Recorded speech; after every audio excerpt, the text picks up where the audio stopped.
was making model airplanes and flying them out the back window of the house and doing all that one before I went into service. Of course, I was associated with it much more in the Air Force, so, and I loved to go with them guys when they let me on what they call a squint hop to check out the radar equipment in the afternoons, and then when they had a CAP, which is a Combat Air Patrol, they had an officer that a first lieutenant that operated all the equipment, but he didn't particularly want to fly in the afternoon and make sure the equipment was all right, so the mechanics would sometimes all depend on the pilot if he said it was okay. And so I had a certain pilot that I liked to go with, and I'd ask him, he said, yeah, come on along. Joe Blow, or whoever his name was his RO, they call him, radar operator. He wasn't there, or in town drinking or something with some girlfriend. So I flew all around Pearl Harbor with a guy, and out over Okinawa, over the mountains and the southern part of Hawaii there. We're mechanics for the radar systems. Those planes are specially designed to take a new and high-strength radar set. The whole front end of the airplane is a radar antenna and transmitter and transponder and receiver, and it's about 8, it's longer than that. And that's the nose of the airplane, and it's a twin-engine plane, and it came out late in the war. It had a couple of 2,000 horsepower engines. It could outperform a P-47, which was a fighter. Of course, these were fighters, but they were all full of radar equipment so they could pick up the enemy planes at night and see them. Sometimes they never saw them, and they'd shoot them down anyway. And it had 4 20-millimeter cannons in the belly, and behind the pilot was a turret with 4 50 caliber machine guns. And behind that guy who was a gunner was the radar equipment. The guy was telling the pilot which way to turn to pick up the bogies that they were going after. And then we knew the frequencies they'd used in the planes because we were working on that stuff all the time. So we could go over to the radar shack or the radio shack and listen to them at night when they were up chasing some of the Japanese planes. If they wanted to do that, they didn't do it many times because they might not be doing anything, and then they didn't get any sleep. Fighting was far over. We landed there on DFUS 4, I think, and it took 30 days to get to the island. It was only 2 by 4 miles long. So when we got out, the Marines came down with an Amtrak and picked us up and took us across the bottom of Suribachi and said, dig a hole here, this is where you're going to stay, don't put your head above ground after dark or we'll shoot it off. We'll do the guard duty.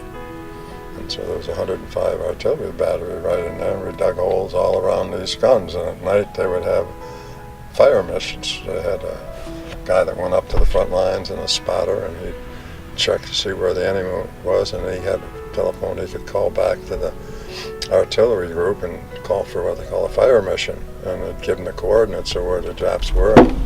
All of a sudden, about 10 105-millimeter cannons would start shooting off, and the ground shaking, because there was one where that plane is. There was one that far away from where we dug our hole. We used the ammunition boxes for the artillery shells to line the foxholes with, and we played cards with them. And Bell, I used to talk to him all the time, and of course the Marines got the heck beat out of him. And the forward observers that used to come over and visit us in our tents at night, there was a big pile of dirt piled up like this, and Bell and another guy built their foxhole so it came right down at the bottom of this big hill. And they dug out quite a bit, but not more than about 1.5 feet, and then they covered that up. And they had a tent that went up higher over that went to the side of the hill, and they would have a card game at night. And the Marine Corps forward observers would come over and play cards with them. How long were you stuck there? 30 days in a foxhole. And it took about a little over 2 weeks, a month and 2 weeks before they had secured the island, before the Marine Corps had completely secured it. In the meantime, after about 3 weeks, our planes started coming in, even though the war was still on to capture the island. And then I remember sitting up on the tarmac or whatever they call it one night. We had to do guard duty then on our equipment that had been unloaded up there. Somebody robbed it blind. And these damn rockets started coming in going plunk, and a big plunk.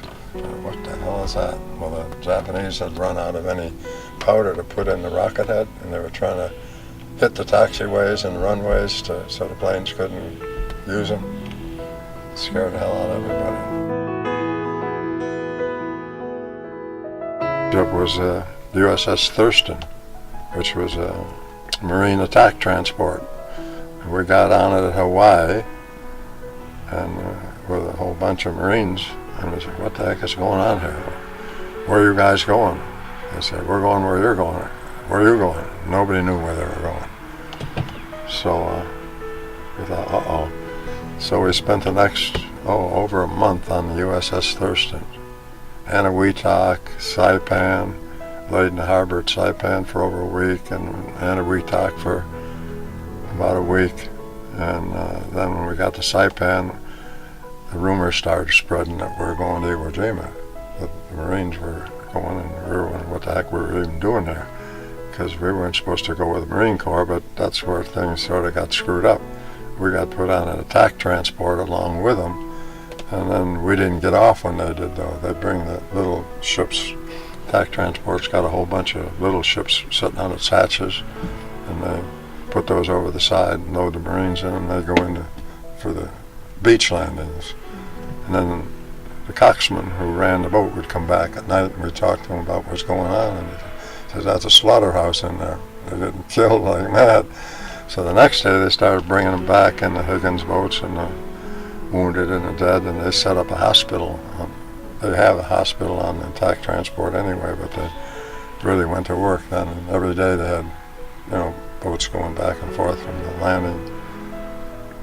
And then finally an LST, which is a smaller than an attack transport, pulled up and said, all the aircraft, all the guys in the Army, get the hell off our ship, we're going back. They wanted to get back before somebody hit them with a bomb or a shell. At night they tried to hit some of the boats that were anchored out there. I remember one night standing on the front deck with one of the guys I knew real well, and a shell hit the front end of an attack transport. It was about from here to John's hangar. We went by, it's over on the other side of this, and it scared the hell out of us. We both didn't know what happened, but this explosion went off on their deck, and so that's the only time I can remember that I didn't know what the hell I was doing. I was so scared, except one other time. Was that on the USS Thurston? Is that the attack We were on the transport? USS Thurston, anchored off the shore, and then the destroyers would pull in close and there was a bunch of artillery that were just firing up onto the beach all the time, and troop transports would stay out about where we were, and the Higgins boats, the little boats, would go on in. But the heavy fleet, the Navy's heavy fleet, the battleships and all that, we never saw. They were so far back over the horizon you couldn't see them, but their shells, their 16 and 18-inch shells, are going over your head. It sounds like trains going over you all the time. And in the spring of '43, the B-17s were losing a lot of planes and crew members, including radio operators and gunners, over Germany because they were flying daylight missions. And so when we got to basic training in Florida, basic training turned out to be not much. We spent about 3 weeks in basic training, and after that all we did was get assigned to different jobs in the Air Force, which I went to radio school. Some guys were sent to gunnery school, others went to radar school, and went all over the country because they were hard up for crews, and they were telling us that they were taking more people and that they didn't have time to spend in basic training for guys that were going to be a gunner on a B-17 or something. But I couldn't pass the eye test, and so I ended up in radio school instead of being a radio operator and a gunner on a B-17, which I would probably have been dead if I had, but that saved my butt. I didn't know it, but a lot of the guys were killed that were with us in radio school. took a train, went up through Kyushu and Honshu, and a train going up there went right through Hiroshima. And the bomb had been blown off about 2 months before we got there. And there was railroad engines sitting off the track 100 feet. It just blew them off the track. A railroad engine laying in the trees. You're like, holy crap. Then you look out over the city of Hiroshima and there'd be concrete structure here or there and nothing else, all flat. Then we went up to Tokyo to a replacement center, which is at the University of Tokyo, and we slept out. There was nice weather. It was in October, November, I don't know which.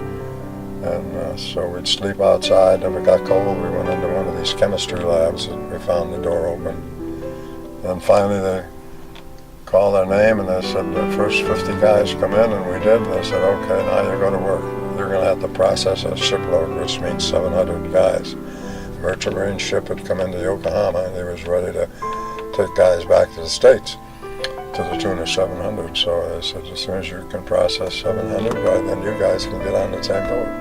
So it took all day. The next day we got on the train and went to Yokohama and got on this. It wasn't a troop transport, it was a merchant marine. And then I remember going up in the pilot house to see what was going on, and the captain let a couple of us in, and we're looking at this map. And what the hell is that? That's a map of the ocean outside of Japan, and all these X's are mines. This whole area was mined by the U.S. Now we're trying to find our way back through. So about every day they were trying to blow up a mine to get through there. And we said, how are we ever going to get through those to get back to Hawaii? And he says, well, he says, there are those little dots, he says, probably represent a mile or 5 miles. So we have guys on watch all the time. And they weren't using a minesweeper though. When the attack transports, you go in on like an Ewok on a minesweeper out in front of you. But there they throw 2 chained big cans with knives on them over the side, and the boat's going like this, and these things are streaming off the back, and if a mine gets caught in there, it comes back and cuts a cable and releases the mine instead of blowing the ship up. I think I told you this, we just moved down here and I started to work for GE, and then I went over to Hamilton and joined the GE Flying Club and took lessons there, and then came over and took the final lessons with John. And that was in about, I'd have to look at my license, 1962, I think. A Piper, twin-engine Piper that I owned for a while. As I said, I had about 8 airplanes. And we were trying to take off, and we lost an engine up in Michigan, and it just rolled out. So I wasn't flying. John was flying. I was sitting next to him. Put the brakes on soon enough because there was a big ditch at the end of the runway, and made a turn to the left and bent the prop, and so we had to replace the prop on it and all that. So that was the scariest one I was ever in. I've taken an awful lot of long trips, and I think I used to do some flying with John. We had a freight business, and I would fly a plane, which was a big Cessna 206, down to Alabama, and we'd pick up freight and bring it back, or we'd pick up the excess freight that's coming out of one of the cities around here that the airlines couldn't handle. Years ago, the French Lick, we used to go down there for dinner on Sundays. We had a flying club that about once a month we would take a trip somewhere. Even now we'll go out for a breakfast. The first flight is during training. You have to take a solo by yourself, and I flew over to Indianapolis, just south of Indianapolis, to a little field. And I was flying along Route 70, and I noticed the cars were going faster than I was, and I was starting to wonder about it. I looked at the instrument panel, and I was doing about 75 miles an hour in the Rocket Chief. And there must have been a little headwind because I wasn't keeping up with the cars. Well, when we formed the airport authority, every year we'd probably get a new member, somebody would quit. Neil Armstrong moved into the farm just adjacent to the airport, so we thought, boy, he'd make a good member of the airport authority. And he was flying a Cessna 310 in those days, and he was a consultant for various companies and on the board of directors of a whole bunch of them too. So he would fly around the country in his 310, and he kept it there, and we annualed it and worked on it maintenance-wise.